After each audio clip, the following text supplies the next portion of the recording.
आदित्यद्वादशनामस्तोत्रम् एकचक्रो रथो यस्य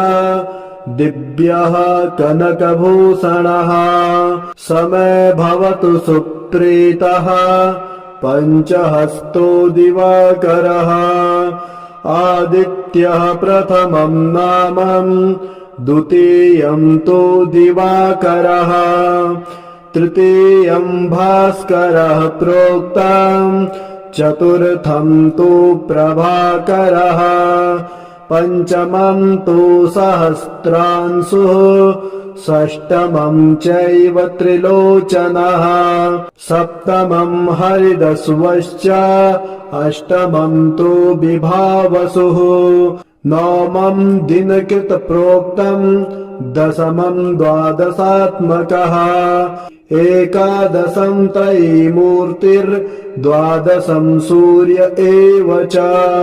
द्वादशादित्यनामानि प्रातः काले पठेन्नरः दुःखप्रणाशनं चैव सर्वदुःखं च नश्यति।